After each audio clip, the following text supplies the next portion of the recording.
सबसे पहले बिस्मिल्लाहिर्रहमानिर्रहीम।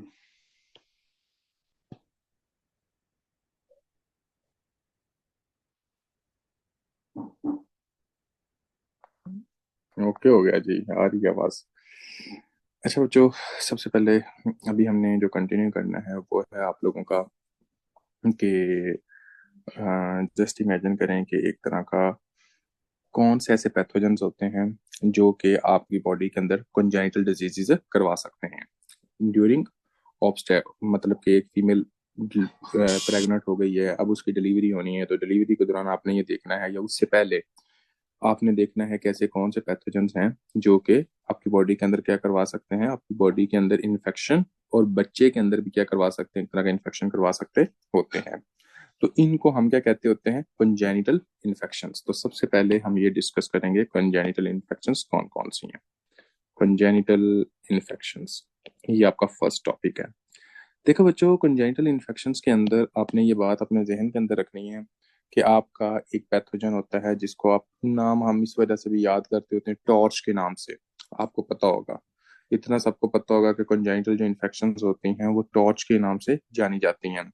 वैसे हमारा ये एक तरह का जो सबसे इम्पोर्टेंट जो टॉपिक है वो आपका आता होता है किसके अंदर, आपने ये कहना है माइक्रोबायोलॉजी के अंदर आता है। मैंने माइक्रोबायोलॉजी के अंदर भी पढ़ाया हुआ है, अभी यहाँ पे है तो एक दफा मैं इधर भी करवा देता हूँ। तो आपने कहना है कि सबसे पहले आपको अगर किसी भी पैथोजन की बात की जाए तो आपने क्या कहना होता है कि उस पैथोजन का नाम क्या है, टोक्सोप्लाज्मोसिस। क्या कहते हैं, एक तरह का टोक्सोप्लाज्मोसिस कहते होते हैं। अब यहाँ पे आपने ये कहना है कि टोक्सोप्लाज्मोसिस जो होता है बच्चों, फर्स्ट ऑफ ऑल इसकी एक तरह की कैसे ये फैलता है, ये ज्यादातर उन फीमेल के अंदर फैलता होता है जो फीमेल प्रेग्नेंट हो और उसके साथ साथ उन्होंने घर के अंदर बिल्लियां रखी हों। ठीक हो गया बच्चों, एक तो ये। दूसरा ये इस तरह ये फैल सकता है, आपने ये कहना होता है कि अगर कोई भी फीमेल, मतलब कि वो एक तरह इस तरह करते हैं कि हाँ जी गोश्त वगैरह आप खाते हो और उस तरह आप समझो कि एक तरह का आप मीट लेके आते हो और उसको मुकम्मल तौर पर कुक नहीं करते, मुकम्मल तौर पर क्या करते हैं, एक तरह का कुक नहीं करते, तो वो क्या होगा कि उसके अंदर ये जो पैथोजन होता है वो एक तरह की उसकी डेथ नहीं होती, और जब आप इसको ईट करते हो तो यही जो पैथोजन होता है ये आपकी बॉडी के अंदर चला जाता है। वैसे अगर ये पूछा जाए कि टॉक्सोप्लाज्मोसिस का जो मेन रूट है वो है क्या, मतलब जो मेन ट्रांसमिशन होती है वो किधर से होती है, तो बच्चों आपने कहना होता है वो होती है बिल्लियां, मतलब कैट से। ठीक है, आपने ये याद रखना है। अब जस्ट इमेजिन करें, अगर किसी ने घर के अंदर बिल्लियां रखी हुई हैं, ठीक है, और बिल्ली रख के जनाब आप जस्ट इमेजिन करें कि जो बिल्लियां होती हैं वो वहीं पे स्टूल वगैरह पास करना शुरू कर देती हैं। ठीक है, या अगर वहां पे स्टूल वगैरह पास किया और वहां पे आप देखोगे कि सफाई कर रहे हैं अगर, और सफाई करते हुए अगर थोड़े से भी स्टूल के पार्टिकल्स, अब वो अच्छे तरीके से सफाई की और स्टूल के जो पार्टिकल्स है वो हाथ के ऊपर लग गए, और ऐसे ही किसी बर्तन को टच किया आपने, या किसी भी जनाब हाथ धोने गए पहले किसी बर्तन को ऐसे ही टच कर लिया और उसके बाद उससे पानी पी लिया, तो वो क्या है, अब वही पैथोजन जो कि बिली के अंदर था सबसे पहले उसके स्टूल के अंदर आया, स्टूल से आपके हाथों में आया, हाथों में, या ऐसे भी आप समझे कि सफाई करते हो या ऐसे पैथोजन इधर पड़े हुए हैं, ठीक है, आप सफाई या हाथ ऐसे रब कर रहे हो, तो उधर से वो आपकी बॉडी आपके स्किन के साथ लग गया, जैसे ही आप एक तरह का पानी पियोगे या कोई खुराक खाओगे तो वो आपकी बॉडी के अंदर चला जाएगा। तो पहली तो ट्रांसमिशन होती है बच्चों इस तरह। तो जब हम कैट की बात करते हैं तो आपने क्या कहना है, एक तरह का फीको ओरल रूट, क्या कहते हैं, एक तरह का फीको ओरल रूट कहते होते हैं। दूसरी बात इस तरह समझो, मुझे ऐसा लग रहा है जैसे मैं माइक्रो पढ़ा रहा हूँ लेकिन चलो। दूसरी बात आपने ये जहन में रखनी है कि जैसा कि फॉर एग्जाम्पल ये जो कैट है जनाब उसने एक तरह का स्टूल किया, अब यही आपको पता है कि जो भैंसें हैं, जो गायें हैं, जो कोई भी ये जो जानवर होते हैं वो क्या काम करते हैं, उनको जब चारा डाला जाता है, ठीक है, अगर वो इस तरह वो स्टूल जो है वो बिल्कुल मट्टी के अंदर जाए और उसके बाद आप ये देखो कि वो चारे के अंदर मिक्स हो जाए और उसके बाद जो है वो जो भैंसें या गायें या ये वो खा ले और उसके बाद आप उनका गोश्त खाएं, और वो भी मुकम्मल तौर पर पका के नहीं बल्कि थोड़ा सा कच्चा रख के, तो वो आपकी बॉडी के अंदर जा सकता है कि नहीं जा सकता, शाबाश ये बताइएगा। तो आपने ये कहना है कि इसके नतीजे में क्या होता है कि आपकी बॉडी के अंदर वो इस तरह भी फैल सकता है। ठीक है, तो ये दो मेन सोर्सेज होते हैं जिसके जरिए ये आपकी बॉडी के अंदर जा सकता है। पहले नंबर पे आपने कहना होता है कि फीको ओरल रूट होता है, ठीक है बच्चों। दूसरे नंबर पे आपने कहना होता है कि रॉ मीट। आपने ये कहना है कि रॉ मीट जो होता है ये भी एक तरह का सोर्स होता है जो कि आपकी बॉडी के अंदर करवा सकता है इन्फेक्शन। अब देखें, अगर कोई भी या आपके पास पेशेंट आता है और उस पेशेंट के अंदर आप देखते हो कि टॉक्सोप्लाज्मोसिस है। अब आप ये बच्चा जब डिलीवर होता है तो बच्चे के अंदर कौन से सिम्टम्स हो सकते हैं, क्योंकि माँ से कहाँ पे गया ये, माँ से आपने कहना है कि आपको एक तरह का ये कैसे होती है ट्रांसमिशन बच्चे के अंदर, आप कैसे होती है, माँ को तो होगी ना ये इन्फेक्शन, तो बच्चे के अंदर कैसे होगी, आपने कहना है ट्रांस प्लेसेंटल आपने कहना ट्रांसमिशन होती है। अब ये ट्रांसप्लेसेंटल ट्रांसमिशन होगी बच्चों, इसके बाद आपने कहना है कि बच्चे के अंदर जो सिम्टम्स आएंगे वो कौन कौन से होंगे। अगर हम बच्चों एक तरह के सिम्टम्स की बात करते हैं, तो सिम्टम्स की जब आप बात करते हो बच्चों, तो आपने ये कहना होता है कि बच्चे के अंदर सबसे पहले हम जो देखते होते हैं वो देखते हैं हाइड्रोसेफलस, क्या कहते हैं, एक तरह का हाइड्रोसेफलस देखते होते हैं। फिर बच्चा मुझे बताओगे कौन कौन सी चीजें इसके अंदर हम देखते हैं, ये मैंने ऑलरेडी पढ़ाया हुआ है, इस वजह से मैं ये कह रहा हूँ। हाँ जी, ये इन लोगों ने माइक्रो पढ़ी थी, एक वक्त था। अगर उनमें से कोई यहाँ पे मौजूद है और वो बताना चाहे, वेरी गुड उस्मान अली बच्चे, शाबाश। इंट्राक्रेनियल कैल्सिफिकेशन हो जाती है और कोरियोरेटिनाइटिस हो जाता है, शाबाश। और हाइड्रोसिफिलिस होता है, आपने कहना हाइड्रोसिफिलिस हमने देखना होता है। तो सबसे मेन चीज जो है वो आपने ये कहना होता है कि इसके अंदर टॉक्सोप्लाज्मोसा गोंडी के अंदर आपकी कौन कौन सी मतलब कि फाइंडिंग्स मिलती हैं। तो आपने कहना है जो बच्चा होगा उसके अंदर हाइड्रोसिफिलिस होगा। हाइड्रोसिफिलिस का मतलब क्या होता है कि आपके दिमाग के अंदर पानी का भर जाना। आप उसके बाद क्या होता है, आपने कहना इंट्राक्रेनियल कैल्सिफिकेशन होती है, इंट्राक्रेनियल कैल्सिफिकेशन होती है। उसके बाद बच्चों आपने ये कहना होता है कोरियो रेटिनाइटिस हो जाता है। ठीक है, कोरियो रेटिनाइटिस हो जाता है, रेटिना की इन्फ्लामेशन हो जाती है, आपने ये कहना होता है। और जब आप एमआरआई करते हैं तो एमआरआई के अंदर हमें एक तरह का रिंग इनहांसिंग लीजन्स मिलते होते हैं, क्या करते हैं, एक तरह का रिंग इनहांसिंग लीजन मिलते होते हैं बच्चों, ये आपने याद करना है, रिंग इनहांसिंग लीजन्स मिलते होते हैं। अब हम आते हैं इसके ट्रीटमेंट की तरफ कि आप इसका ट्रीटमेंट क्या करते हैं। इसका ट्रीटमेंट आपने रट्टा लगाना है, क्योंकि इसमें से एग्जामिनर क्वेश्चन पूछता होता है कि एक बंदे को एक तरह का टॉक्सोप्लाज्मा था, उस बच्चे के अंदर आप क्या दे सकते हैं। तो बच्चों आपने कहना होता है कि इसके अंदर हम जो देते हैं पेरीमेथामाइन और सल्फाडायाजिन देते हैं, क्या देते हैं, एक तरह का पेरीमेथामाइन और उसके बाद आपने क्या कहना है, एक तरह का सल्फाडायाजिन देते होते हैं। ये दो आपकी मेडिसिन होती हैं जो कि आपकी दी जाती हैं। अगर ये कहा जाए कि आप इसको कैसे एक तरह का रोक सकते हो, तो आपने कहना होता है कि जब भी कोई फीमेल प्रेग्नेंट होती है तो वो ज्यादा से ज्यादा कैट फीसिस से आपका एक तरह का एक्सपोजर करे। और यहाँ पर एक और भी बहुत इंपॉर्टेंट क्वेश्चन आता होता है, वो ये कहते हैं कि टोक्सोप्लाज्मोसिस से बचने के लिए एज अ प्रीफ्लेक्सिस आप कौन सी मेडिसिन लेते हो, कौन सी मेडिसिन एज अ प्रोफ्लेक्सिस के तौर पर यूज की जाती है बच्चों। तो आपने कहना होता है कि प्रोफ्लेक्सिस के तौर पर हम जो मेडिसिन यूज करते होते हैं उसका नाम होता है सीरामाइसिन, क्या कहते हैं, एक तरह का सीरामाइसिन कहते होते हैं। और ये आप देते कब दो, आपने कहना ये थर्ड ट्राइमेस्टर के अंदर दी जाती है। कब दी जाती है, एक तरह की थर्ड ट्राइमेस्टर के अंदर दी जाती है बच्चों, ठीक हो गया। और हम ये ब्लड के अंदर चेक कर सकते हैं, मतलब ये पैथोजन कैसे करते हैं, इसकी सीरोलॉजी करते हैं, उसके अंदर ये आ जाता है, किसके जरिए, सीरोलॉजिकली ये आपका ऑब्जर्व हो जाता है, ठीक है बच्चों। अच्छा जी, अभी मैं दोबारा सारे का सारा ये बता रहा हूँ, इसको आपने गौर करना है। सबसे पहले आपने क्या कहा, आपने ये कहना होता है कि अगर कभी भी आपके पास कोई पेशेंट आता है जिस पेशेंट के अंदर आप ये देखते हो कि कंजेंटल इन्फेक्शन की बात करनी है और उसके अंदर क्या है, आपने कहना कि टोक्सोप्लाज्मोसिस है। टोक्सोप्लाज्मोसिस के अंदर आपने कहना है कि एक बंदा है जिसको एक तरह की कैट से इन्फेक्शन होती है, या आपको पता फिकोल रूट्स होगा या अंडर कुक जो फूड होगा वो खाने की वजह से होगी। सिम्टम्स इसके अंदर क्या होंगे बच्चों, आपने कहना हाइड्रोसेफलस होता है, आपने कहना इंट्राक्रेनियल कैल्सिफिकेशन होती है, आपने कोरियोरेटिनाइटिस हो जाता है, ये आपने कहना है। उसके बाद आपने कहना है कि जब हम एमर पर रीजन क्या मिलते हैं, एक तरह का रिंग इनहांसिंग रीजन मिलते होते हैं, क्या मिलते हैं, एक तरह का रिंग इनहांसिंग रीजन मिलते हैं।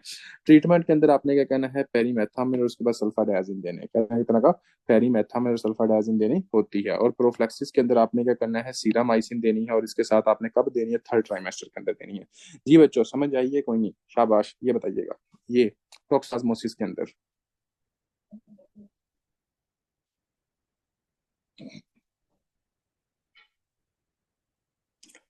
ओके ओके ओके ओके, अब आगो आ जाओ आगे। आगे बच्चों आप लोगों को पता होना चाहिए, नेक्स्ट हम जो डिस्कस करने लगे हैं वो है रूबेला, कि रूबेला की इन्फेक्शन क्या होती है।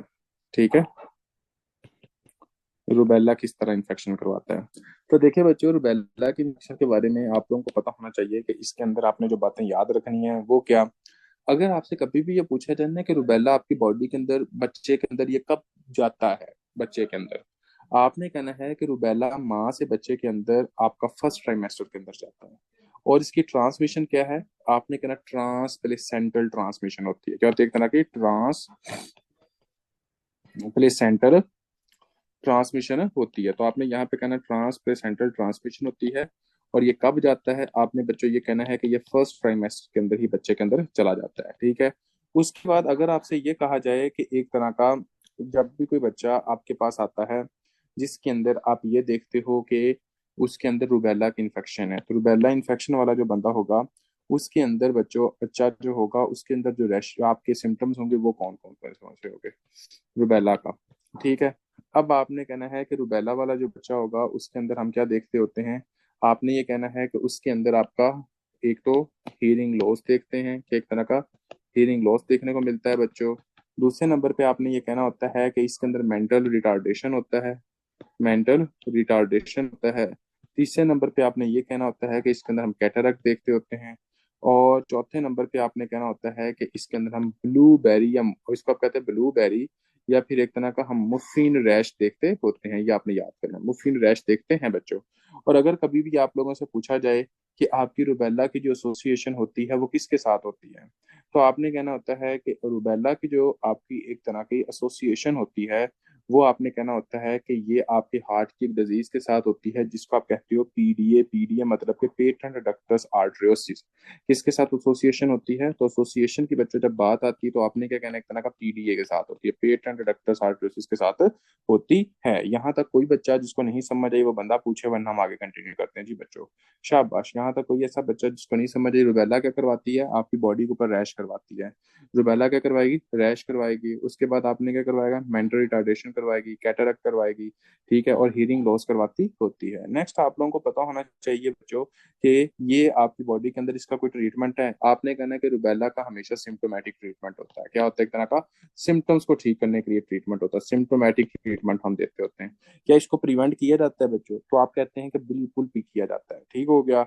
आपने कहना है कि इसके अंदर हम क्या कहते हैं कि एक तरह का माँ को प्रेगनेंसी से पहले ही माँ को कह देते हैं कि आप अपनी इम्यूनाइजेशन करवाएं। क्या कहते हैं? एक तरह का वैक्सीन लगवाएं। तो आपने कहना है immunization to mother, immunize to mother before pregnancy. क्यों? अच्छा जी, आफ्टर प्रेगनेंसी क्यों नहीं? To mother before pregnancy. ओ भाई, पहले ट्राइमेस्टर के अंदर तो ये फैल जाता है, तो आफ्टर ट्राइमेस्टर आफ्टर प्रेगनेंसी की बात कर तो चाहे वो दूसरे दिन ही फैल जाए। समझ आई कि नहीं आई? तो आपने कहना है कि ये क्या होता है, एक तरह का फर्स्ट ट्राइमेस्टर के अंदर इसके अंदर फैलने के चांसेस होते हैं, तो इस वजह से आप इसको इस तरह बचा सकते हो कि आपने एक तरह की इम्यूनाइजेशन करवानी होती है। अब आते हैं हम आगे आगे हम देखते हैं कि आगे का क्या सीन है। देखो बच्चों, आगे आप लोगों को पता होना चाहिए कि फॉर एग्जाम्पल कि अब एक तो आपका हमने कर लिया टोक्सोप्लाज्मोसिस, दूसरा हमने कर लिया कि आपका क्या होता है, एक तरह का रूबेला क्या होता है। तीसरे नंबर पे अब हम जो देखेंगे वो आपका आ जाता है बच्चों के साइटोमिगेलो वायरस कैसे करता है। एक मिनट रुकिए यार, मैं पानी पी लूं, जिसको सीएमवी कहते हैं।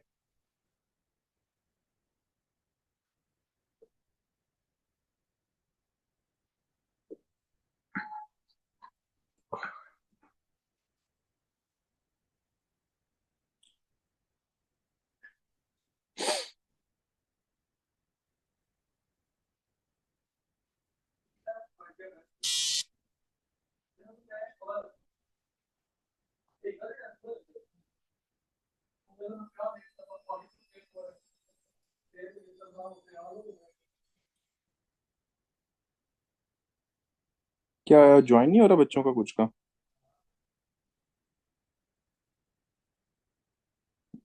जी, वन डोज देते हैं। सर ये सब, एक मिनट सर, ये सब क्यों करवा रहे हैं? ये माइक्रो के टॉपिक्स हैं बच्चे, ये आपके ऑप्स के अंदर लिखे हुए हैं। ये जब आप ऑप्स ओपन करते हो ना तब ये लिखे हुए हैं। ठीक है। इसको इसी वजह से मैं जल्दी जल्दी में सारा करवा रहा हूँ, क्योंकि ये ऑलरेडी मैंने करवाया हुआ है। लेकिन मसला ये है कि सबने माइक्रो पढ़ी नहीं ना हुई। जिन्होंने नहीं पढ़ी उन्होंने कहना मास्टर ने ना टॉपिक छाड़ देता है। और इसमें से क्वेश्चन लाजमी आता है। यानी कि आप जितने भी पास पेपर्स देखोगे उसमें से ये टॉर्च इन्फेक्शन इतना इंपॉर्टेंट है कि इसमें से क्वेश्चन लाजमी आता होता है।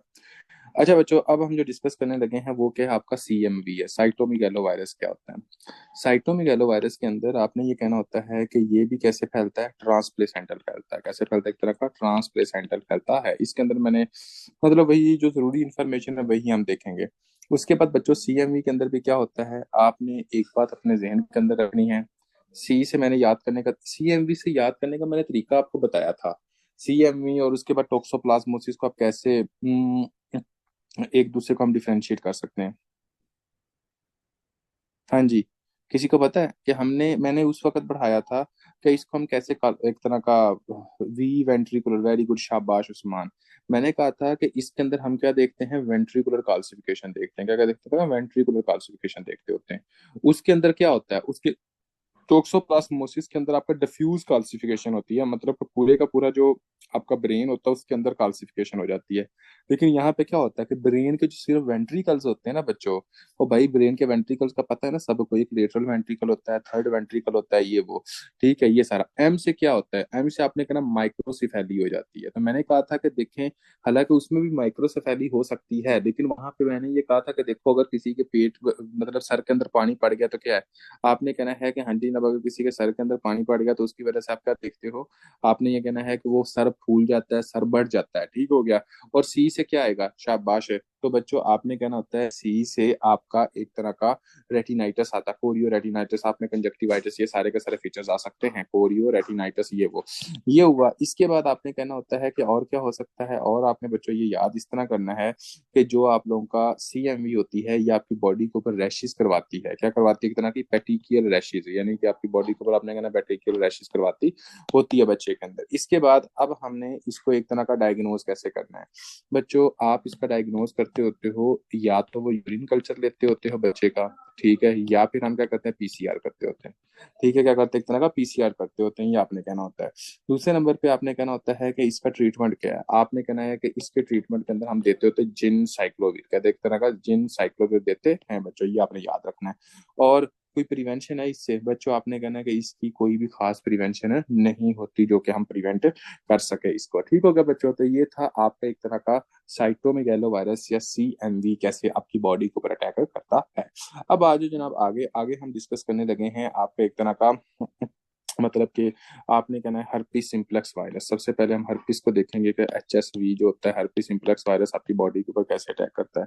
देखें बच्चों, अगर फॉर एग्जांपल आपने ये कहना होता है कि जो बच्चा है उसके अंदर कब ये हर्पीस सिंप्लेक्स वायरस जो होता है ये फैल सकता है, अगर तो माँ जो है वो प्रेग्नेंट है और माँ के अंदर ये जो लीजन्स हैं वो आपने ये कहना है कि वो एक तरह के एक्टिव से लीजन्स हैं। एक्टिव लीजन्स का मतलब क्या है, मतलब आपने ये कहना होता है कि जिस वक्त ये जो जो लीजन्स हैं वो बहुत प्रोमिनेंट हों और चांसेस हों कि अब माँ के अंदर से आपकी बेटे के अंदर ये इन्फेक्शन जा सकता है, तो आपने कहना है उस वक्त हर्पिस सिम्प्लेक्स वायरस आपका एक तरह का ट्रांसमीटर होता है।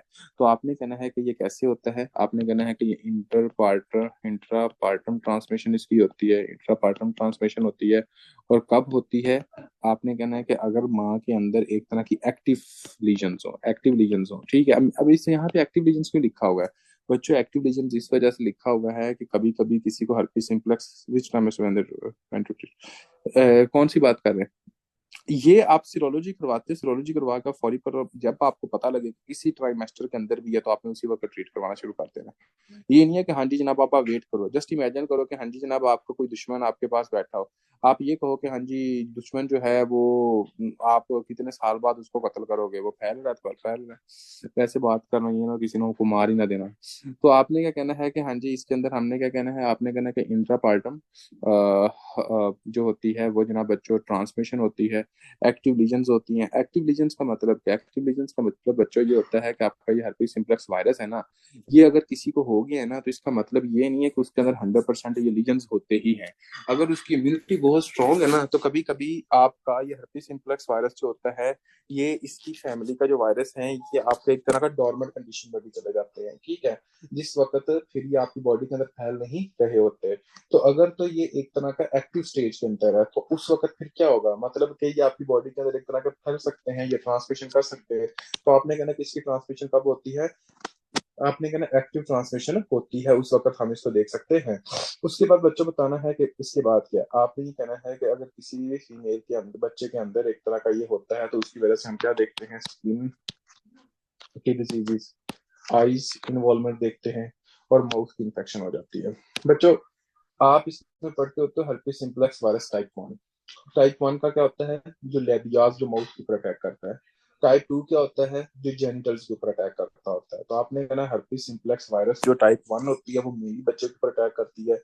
तो जब माउथ की बात करेंगे तो माउथ के ऊपर क्या आईज हैं, उसके बाद जनाब मतलब चेहरे के जो एंगल्स हैं, फॉर एग्जांपल लिप्स की जो साइड्स है वहां पे आपकी एक तरह की इन्फ्लामेशन होना शुरू हो जाती है, और ये आपके ब्रेन की भी मुकम्मल तौर पर इन्फेक्शन करवा सकता है। अब हमने इसका ट्रीट कैसे करना है? आपने कहना होता है कि एक तरह का आपने इसको इस तरह ट्रीट करना है, आपने असाइक्लोविर देनी होती है, ठीक है, आपने असाइक्लोविर देनी है।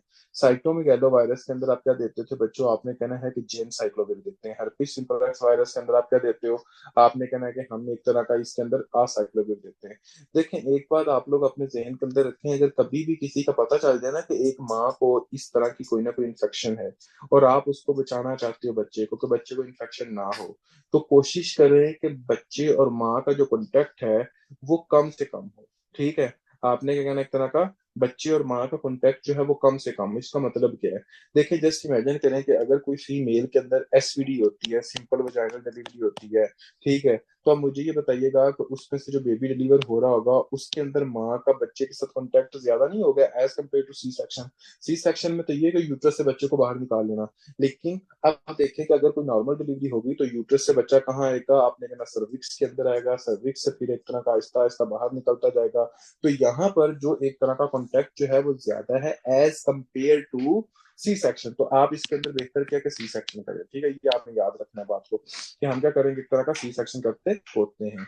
उसके बाद बच्चों आपने ये कहना है कि अगर फॉर एग्जाम्पल किसी भी बच्चे के अंदर किसी के अंदर एक तरह का सिफिलिस की डिजीज है, तो एक तरह का सिफिलिस की डिजीज है और अब वो बच्चे के अंदर जा रही है, तो इसके अंदर क्या होगा? आपने इसको इस तरह भी पढ़ते होते हो कि न्यू नीटल सिफिलिस भी कहते होते हैं। अगर किसी बच्चे के अंदर सिफिलिस की डिजीज हो गई है, सिफिलिस की बीमारी है जिसको आपने क्या कहना है, एक तरह का न्यू नीटल सिफिलिस कहना होता है। देखो बच्चों, आपने ये कहना है कि न्यू नेटल सिफिलिस के अंदर आपने ये कहना है कि ये भी प्लेसेंटल ट्रांसमिशन ही होती है। सिफिलिस वाला जो बच्चा है उसके ऊपर रैशेज होंगे कि नहीं होंगे? शाबाश बच्चों, ये खुद बताइएगा। रैशेज होंगे, तो इसके अंदर आपने कहना है कि रैशेज होंगे। इसके अंदर ना एक मैंने छोटी सी वीडियो बनाई हुई है तकरीबन 1.5-2 मिनट की, वो मुझे याद करवा दीजिएगा, वो मैं आप लोगों के साथ शेयर कर दूंगा वीडियो। उम्मीद है कि अगर वो वीडियो आप याद कर लेते हो ना 1.5-2 मिनट की वीडियो के अंदर, तो आपके एग्जाम के क्वेश्चन उधर से कवर हो जाएंगे इंशाल्लाह। अब ये ना कहना कि सर वो 2 मिनट की वीडियो सेंड कर दें, ये टॉपिक छोड़ के अगला बढ़ा दें, ऐसा नहीं कहना, ठीक है, मुझे पता है आप लोगों का। तो आपने क्या कहना है कि पहले नंबर पे क्या होता है कि इसके अंदर क्या मिलते हैं, एक तरह के रैशेज होते हैं। दूसरे नंबर पे आपने कहना होता है बच्चों के इसके अंदर lymph नोड की इन्फ्लामेशन हो जाती है, जिसको हम कहते होते हैं lymphadenopathy होती है, कहते हैं एक तरह की lymphadenopathy होती है। तीसरे नंबर पे बच्चों आपने कहना है कि इसके अंदर जो लीवर होता है वो साइज में बढ़ता है, जिसको आप कहते हैं हिपैटोमेगाली होती है। उसके बाद आपने ये कहना होता है कि फॉर एग्जांपल और इसके अंदर क्या हो सकता है बच्चों, जो नोज होता है ना वो जनाब मुकम्मल तौर पर फ्लैट हो जाता है, ठीक है, ये आपने कहना है। जो इसके जो दांत होते हैं वो मुकम्मल तौर पर सही नहीं बनते, जिसकी वजह से आपने ये कहना होता है, ठीक है। उसके बाद आपने ये कहना होता है कि एक ट्राइएड हम पढ़ते होते हैं, उस ट्राइएड का नाम होता है हचिंसन ट्राइएड, क्या कहते हैं का हचिंसन ट्राइएड कहते होते हैं। तभी हम आते हैं उस ट्राइएड की तरफ, और उसका नाम क्या है, एक तरह का हचिंसन ट्राइएड क्या होता है। देखो बच्चों, हचिंसन ट्राइएड के अंदर आपने कहना है कि हाँ जी इसके अंदर क्या होगा, पहले नंबर पे आपने कहना है कि डेफनेस होगी, क्या होगा, एक तरह का डेफनेस होगी, ठीक है। दूसरे नंबर पे आपने कहना है कि आंखों की कैरेट मतलब कि इन्फ्लामेशन होना शुरू हो जाती है, जिसको आप कहते हैं कैराटाइटिस, क्या कहते हैं, एक तरह का आपने कहना है कि एक तरह का कैराटाइटिस कहते होते हैं, keratitis.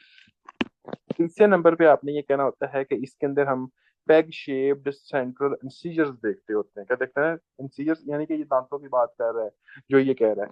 Peg shaped central incisors देखते हैं, दांतों का एक नाम, एक क्या होते हैं, इंसीजर्स आपके जो होते हैं उसकी बात कर रहा है। पेग शेप्ड सेंट्रल इंसीजर्स, ये इसके अंदर हम ये देखते हैं। तो ये बच्चों जो होता है इसको हम कहते हैं हचिंसन ट्राइएड। हचिंसन ट्राइएड के अंदर जो बच्चा होगा उसको क्या होगा, सुनेगा भी नहीं। उसके बाद आपने कहना आंखों का भी मसला होगा। तीसरे नंबर पे आपने कहना है कि उसके दांतों का भी मसला होगा। अब देखें बच्चों, आगे आपने क्या काम करना होता है बच्चों, एक बात अपने जेहन के अंदर रख लें, अगर किसी को भी एचआईवी की डिजीज है ना, ठीक है, अगर सॉरी अगर किसी को भी सिफिलिस की डिजीज, सर लास्ट क्या था बच्चे, हचिंसन, आपने कहना होता है कि लास्ट की जो मैं बात कर रहा हूँ वो आपने कहना है पेग शेप्ड टीथ, आप इसको कहते होते हो, ठीक है। आप उसको इंसीजर, सेंट्रल इंसीजर जो होते हैं वो पेग शेप होते हैं, मतलब एक शेप सी बन जाती है, इस तरह सी होती है, ऐसे सी, ठीक है। तो वो आपने कहना होता है, आप पिक्चर इसके अंदर देख सकते फिर हैं, आपकी पिक्चर आवाज इसके क्लियर अंदर। नहीं है। आवाज क्लियर नहीं आ रही?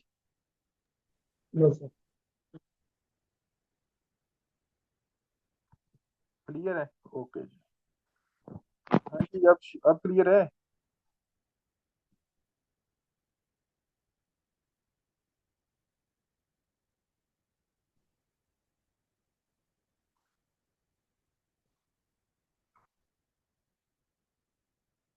अब ठीक है, ओके।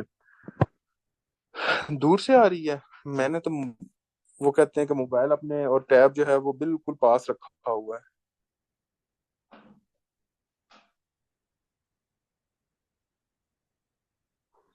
ओके, अब मैं दोबारा फिर करवा देता हूँ। सिफिलिस, परेशान ना हो। सबसे पहले आपने कहना होता है कि सिफिलिस जो होता है सेम टू सेम आपकी एक तरह की हम्म, आपकी कंजाइंटल डिजीज होती है, ठीक है। इसके अंदर आपने ये कहना होता है, और उसके अंदर आपने ये बात करनी होती है कि अगर किसी भी बच्चे को सिफिलिस होता है तो बॉडी के ऊपर रैश होते हैं। इसके बाद आपने ये कहना होता है कि अगर किसी भी बंदे को सिफिलिस होता है कि उसके अंदर और क्या देखने को मिलता होता है। आपने ये कहना है कि हम इसके अंदर एक ट्राइएड देखते हैं और उस ट्राइएड का नाम होता है हचिंसन ट्राइएड। यहाँ पे देखें, हचिंसन ट्राइएड। आपने कहना है कि हचिंसन ट्राइएड के अंदर क्या होता है, डेफनेस होती है, अगर बंदे को सुनता नहीं है। उसके बाद आपने क्या कहना होता है, आंखों की इंफ्लामेशन हो जाती है जिसको आप कैराटाइटिस कहते होते हो। उसके बाद आपने कहना है कि जो टीथ होते हैं, जो इंसीजर, ये आपने कहना है कि उसको आप कहते हैं पेग शेप्ड कैराटाइटिस कहते होते हैं। इसका sorry, peg shaped incisor, central incisor कहते हैं। अब ये आपने पता क्या करना है, हचिंसन ट्राइएड लिखोगे ना बच्चों, तो दांत की जो सर अभी भी क्लियर नहीं है यार। कैसे हो सकता कभी भी क्लियर ना आते भी? Hello hello hello hello hello. दूर से यार।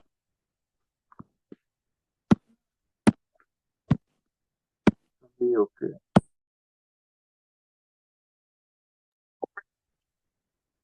ठीक है। मैंने मोबाइल की कर ली है। ये मोबाइल मेरे से इतना ही दूर है कि जितना मियाँ बीवी के एक दूसरे से फासला होता है। अब इस तरह समझ लें। बॉस आपकी ये बात बिल्कुल ठीक है।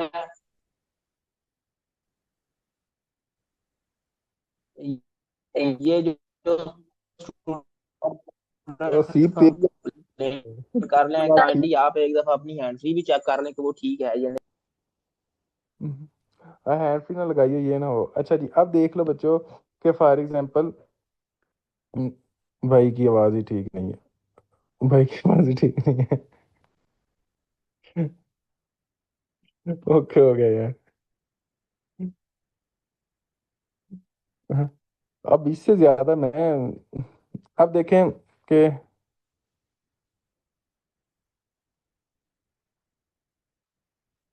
ओके अब ठीक है ना। चलो ओके। अब देखो बच्चों, नेक्स्ट अभी हम आते हैं, ठीक है। अब देखें कि फॉर एग्जांपल ना हचिंसन टीथ का मतलब ये होता है कि यार जो सेंट्रल इंसीयर्स होते हैं ना, मतलब के जो दांत होते हैं उनके अंदर आप क्या देखते हो, जो इंसीयर दांत होते हैं उसके अंदर इस तरह की शेप देखते होते हो।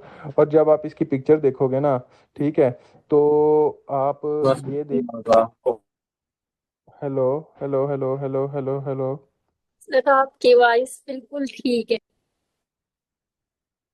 Okay okay. अब देखें कि फॉर एग्जांपल, यार ਹੁਣ ਤੁਸੀਂ ਚੁੱਪ ਹੋ ਜਾਓ 1 ਮਿੰਟ।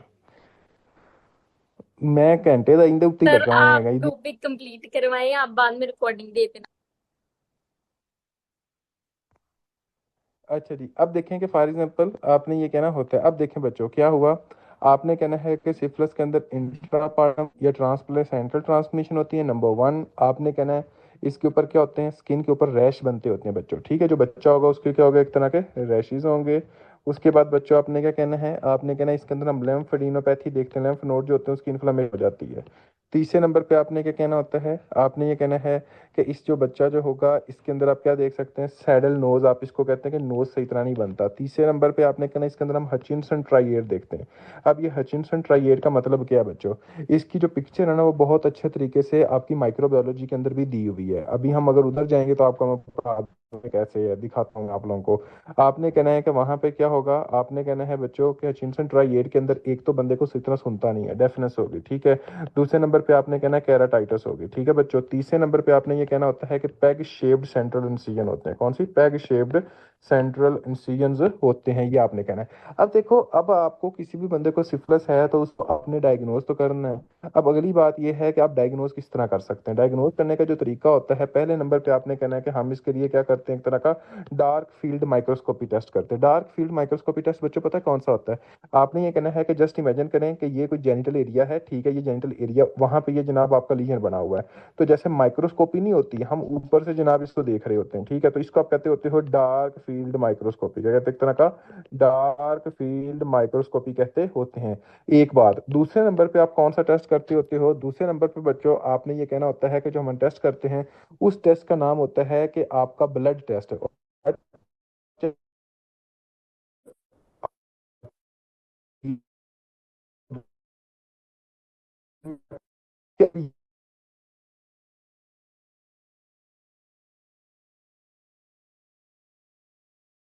सर आपकी वॉइस नहीं। कंफर्म करना। सर अब अरे वॉइस तो